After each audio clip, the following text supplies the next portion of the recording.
I've gotten some blowback recently on the internet for saying something that I think is pretty clear and logical. And it's something that I'm not the first one to say. Kind of. I had this opinion a long time ago, years ago, which is that martial classes, those that do not cast spells, are basically sidekicks to those who do. In 5th edition, if you are casting spells, you are interacting with the game in a meaningful and potentially intelligent way. Basically, any kind of problem can be solved by casting the right spell and figuring out which spells to memorize / prepare / know and which ones to cast at any given time is kind of the game. It gets a little bit more complicated when you get into combat, because then there's a little more wiggle room about like which spell is ideal, which spell slots can you spare for the rest of the day, that kind of thing. But regardless, spellcasters are always going to be the ones mainly contributing. Weapon users, and not even just weapon users, because like rangers and paladins can bring a lot of utility to a party. I'm talking about the non-casters, pretty much just bring damage. And in a lot of cases, they bring damage at the expense of taking damage, which is not what you want. The ultimate goal of any given conflict in 5th edition is to get to the end of it, or get to the end of the adventuring day with some hit points left over. That's the goal. That's how you win. That's how you keep going. If you run out of hit points, that's a fail state. So I had this idea that like, oh yeah, martial classes are all just sidekicks. They just don't say it in the book. And I think it would be a little more honest if they did. But then Pack Tactics comes out with a video, and I will link this in the description, that talks about the actual sidekick rules, which I think I had kind of heard about before. I had never looked into it. But apparently, there are sidekick rules in 5th edition. In one of the expansion books, I imagine Xanathar's, because Xanathar seems to actually have everything in it. So there's sidekick rules for like warriors and casters and priests and whatnot. So you can make these like really simplified versions of existing classes, or existing archetypes, I guess. It's a little bit more broad than class. And have those be, they're really distilled down to their core essence. They're not as powerful as normal classes. And you don't need to make very many decisions, if any at all. I mean, that's what martial classes are, isn't it?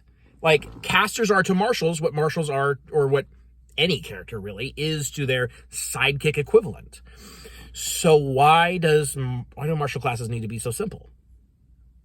The excuse, which has always been a cop-out, to be clear, has always been an incorrect thing to say. But the excuse that the designers have given us for why martial classes are so simple is because some players want a simple option. They don't want to have to think about their gameplay. They don't want to have to engage with the mechanics. They just want to sit down, hang out with their friends, roll some dice, and hear the numbers go up, And so the fighter, barbarian, and rogue, not so much the monk. The monk is actually too complicated for that. It's super bad, but too complicated. So the fighter, barbarian, and rogue were kind of built with that player in mind. But that means that there are no simple mages, and there are no complex martials. There's no overlap. Like, if you are a player who doesn't want to engage with the rules, you play a martial character. If you are a player who does want to engage the rules, you play a spellcaster.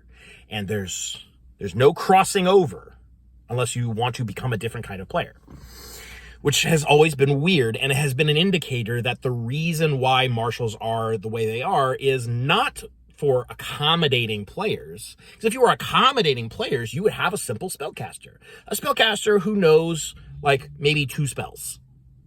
Like 2 at-will spells and a spell they can cast once or twice a day.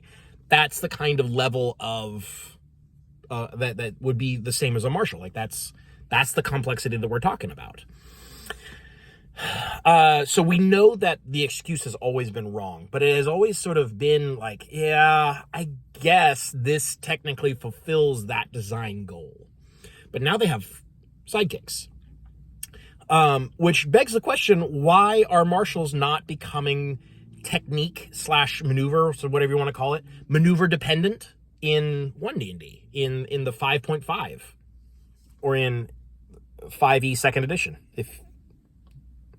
which is a term that I would like to push. I submit 5e second edition as like the colloquial term for this game.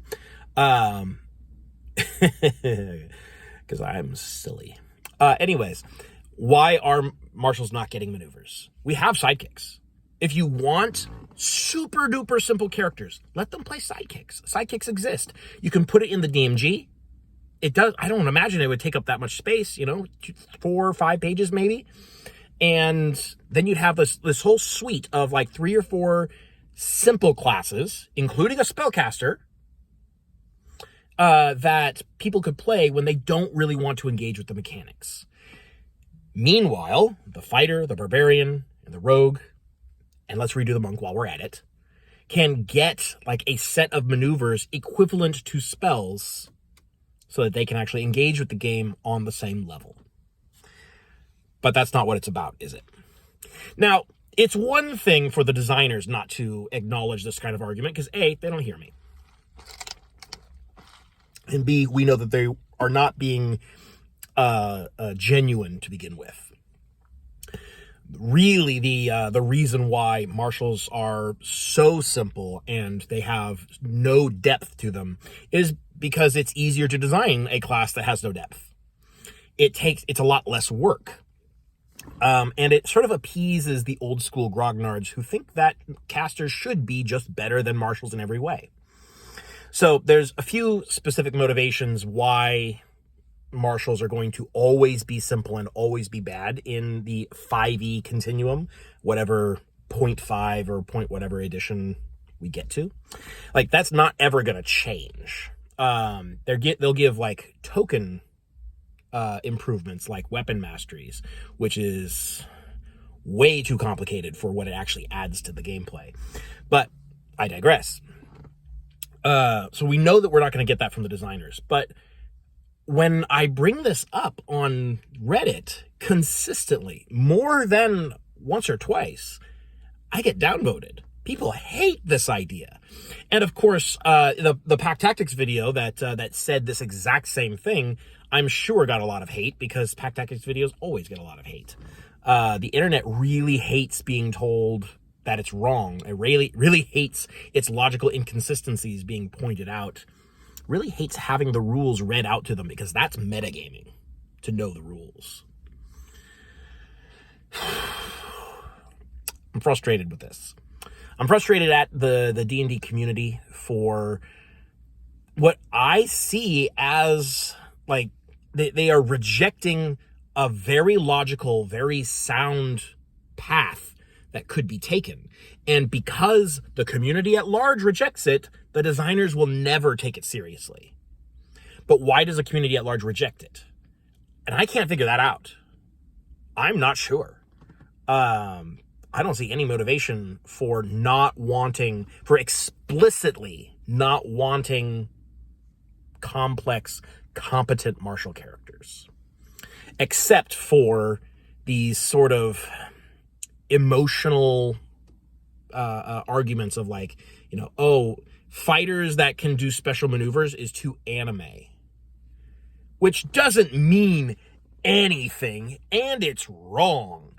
Just because anime has cool weapon-using protagonists doesn't mean that having a cool weapon-using protagonist is automatically anime-esque. Like, Western literature has been full of powerful, awesome martial-type characters, these martial archetypes, since before the language was even recognizable as English. This idea that only anime protagonists get to be cool, or anime protagonists and spellcasters get to be powerful. It's so ridiculous. It's absolutely infuriating. But that seems to be a prevailing idea. That and, well, it doesn't make sense that magic wouldn't be the best answer for every problem because it's magic. That's a terrible argument. It is self-referential. I do not tolerate that. Magic is only exactly as powerful and as reliable as the author wants it to be. I've seen a lot of different spellcasting and magic systems where magic is rarely the best option. So making it always the best is not the sort of default assumed position. That's just wrong. And it's incredibly ignorant too. But anyways, this has been a frustration of mine. I would love to know why the 5e community as a whole rejects the idea of sidekick characters being the simple option and then having more complex characters who actually have enough mechanical depth to sink their teeth into the system for all archetypes. Why is it that martial characters have to be brain dead, simple? Why?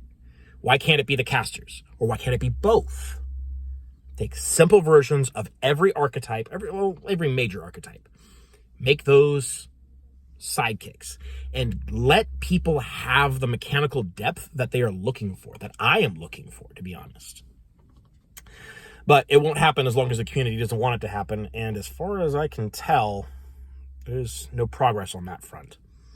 That's really sad. But at the end of the day, it doesn't affect me because I go play other games, better games, play better games.